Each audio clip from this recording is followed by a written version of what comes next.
সুপ্রিয় শিক্ষার্থী বন্ধুরা, আসসালামু আলাইকুম। আশা করি আপনারা সবাই ভালো আছেন। আজকে আমরা কথা বলবো স্টাডি ইন কানাডা নিয়ে। সো কানাডাতে কেন পড়াশোনা করতে যাবেন? নর্মালি আমরা যারা স্টুডেন্ট আছি তারা চিন্তা করে থাকি যে আমরা যেখানে একটা বাইরের কান্ট্রিতে যেহেতু পড়াশোনা করতে যাচ্ছি, অনেক কিছু পিছনে রেখেই কিন্তু সামনের দিকে আমরা আগাচ্ছি। সো যে আমরা যে সামনের দিকে আগাচ্ছি সেই ফিউচারটা যাতে ভালো হয় এবং ভবিষ্যতে যাতে ভালো কিছু করে দেখাতে পারি, এবং ফ্যামিলি যেহেতু আমাদেরকে এত কষ্ট করে এত টাকা দিয়ে পড়াশোনা করাচ্ছে, তাদেরকে যেন একটা ভালো ফিডব্যাক দিতে পারি সেই আশা করি কিন্তু নর্মালি আমরা বাইরের ফিউচারের একটা ভালো ফিউচারের জন্য যেয়ে থাকি। সো সেটার ক্ষেত্রে আপনারা কিন্তু ম্যাক্সিমাম স্টুডেন্ট অনেকেই আছে যারা কানাডাকে চুজ করে, কারণ সবাই জানে কানাডাতে স্টাডির পাশাপাশি জব করতে পারবে, প্লাস আপনার ওখানে পিআরের ব্যবস্থাগুলো আছে এবং ওখান থেকে আপনার ওই কানাডা থেকে এবং বিভিন্ন কান্ট্রিতে চাইলে শিফট করতে পারতেছে, বা আপনার ক্রেডিট ট্রান্সফার ব্যাপারটা যেটা আসে ক্রেডিট ট্রান্সফারও করতে পারবেন। সো নর্মালি আমরা কানাডাতে স্টাডির পাশাপাশি আরেকটা জিনিস সেটা শিখতে পারছি, সেটা একটা এনভায়রনমেন্টের যে ব্যাপারটা আসে। একটা কান্ট্রিতে যখন পড়াশোনা করি ডেফিনেটলি সেখানে কিন্তু ইন্টারন্যাশনাল স্টুডেন্ট সেখানে পড়াশোনা করতে যায়। সো ইন্টারন্যাশনাল স্টুডেন্টের সাথে পড়াশোনা করার কিন্তু আমার ভবিষ্যতের জন্য অনেক কিছু এক্সপিরিয়েন্সটা নেওয়া। সো একটা লাইফের জন্য এক্সপিরিয়েন্সটা কিন্তু অনেক বড় একটা ব্যাপার। সো আরেকটা ব্যাপার এখন যেটা আমরা নেক্সট যে ইনটেকটা আছে, আপনারা যারা কানাডাতে অ্যাপ্লাই করতে চান সেটা আপনার next September and April. So আপনারা যারা এই সেশনটা আগের সেশনটা যারা ধরতে পারেনি তারা নেক্সট সেশনটার জন্য অ্যাপ্লাই করতে পারবেন। সো আরেকটা ব্যাপার যারা বিভিন্ন কোর্সে অ্যাপ্লাই করতে চাচ্ছেন, like diploma, bachelor, masters, PhD, তারা কিন্তু এখনই সব ডকুমেন্টগুলো রেডি করতে পারেন নেক্সট সেপ্টেম্বর সেশনের জন্য।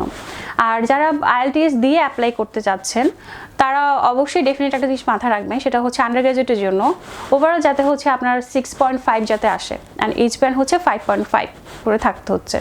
আর আপনার যারা মাস্টার্সের জন্য অ্যাপ্লাই করতে যাচ্ছেন তাদের ক্ষেত্রেও সেম।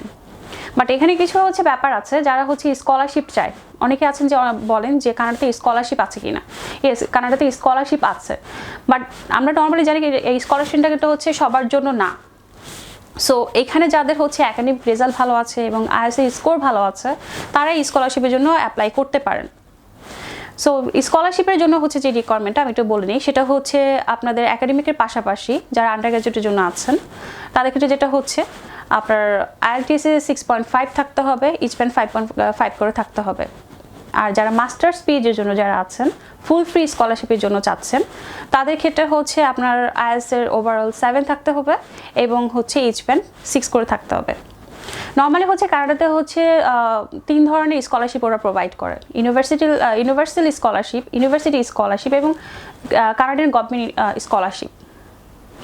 সো এই ধরনের যে আপনাদের তথ্যগুলো যেগুলো দরকার ইনফরমেশনের জন্য, আপনারা চাইলে আমাদের স্ক্রিনে যে নাম্বারটা আছে সেই নাম্বারে কন্ট্যাক্ট করতে পারেন। আর আরেকটা ব্যাপার ওখানে বিভিন্ন ধরনের কোর্সেস অ্যাভেলেবেল আছে, সেটা ইঞ্জিনিয়ারিং, তারপরে গিয়ে বিজনেস ম্যানেজমেন্ট, বিজনেস স্টাডিজ, তারপর আর্টস রিলেটেড, অ্যানি রিলেটেড সাবজেক্টে আপনারা অ্যাপ্লাই করতে পারবেন, সেটা যে কোনো কোর্সেই হোক। আর নর্মালি যারা উইদাউট আইএলটিএসে অ্যাপ্লাই করতে চান তারা ইএসএল কোর্স করতে হবে, তারপর গিয়ে মেইন কোর্সের জন্য আপনাদেরকে জয়েন করতে হবে। সো নর্মালি আর আরেকটা ব্যাপার যারা যে সিদ্ধান্ত নিয়েছেন যে না আমার আইএলটিএস আছে, বাট তারপর আমি সেকেন্ড টাইম আবার আইএলটিএস দিয়ে অ্যাপ্লাই করব। সো এটা আপনাদের উপর ডিপেন্ড করে যে আপনারা অ্যাকচুয়ালি কোন সেশনের জন্য ট্রাই করতে যাবেন। বাট যদি নেক্সট সেপ্টেম্বর সেশনের জন্য হন তাহলে অ্যাজ সুন অ্যাজ পসিবল আপনাদের সব ডকুমেন্টগুলো রেডি করতে হবে। অ্যান্ড দেন আপনারা এখানে যে আপনার ফ্যাসিলিটিসটার কথা যদি আমি বলি, নর্মালি আমরা সকলেই জানি যে কানাডাতে স্টাডি করার পরে, আফটার স্টাডির পরে আপনি পিএইচডাব্লিউর জন্য অ্যাপ্লাই করতে হয়, দেন পিআরের জন্য। আর আপনার পিআরের যে ব্যাপারটা আছে, আপনার ওখানে যে একটা ওদের যে নর্মালি যে প্রসিডিওরগুলো আছে পিআরের জন্য, সেইগুলো আপনার কী ধরনের প্রসিডিওর করা লাগবে বা কী ধরনের হেল্প লাগবে সেটাও আমরা সব কিছু ইনফরমেশন আপনাকে দিয়ে দিব। আর আপনারা যারা লাইক পার্ট টাইম জবের কথা চিন্তা করতেছেন তারা আপনার স্টাডির পাশাপাশি উইকলি আপনারা 20 আওয়ার্স জব করতে পারবেন এবং সামার ভ্যাকেশনে ফুল টাইম জব করতে পারবেন। আর পার ডে 4 ঘন্টা করে আপনি জব করতে পারবেন এবং উইকলি 5 ডেজ।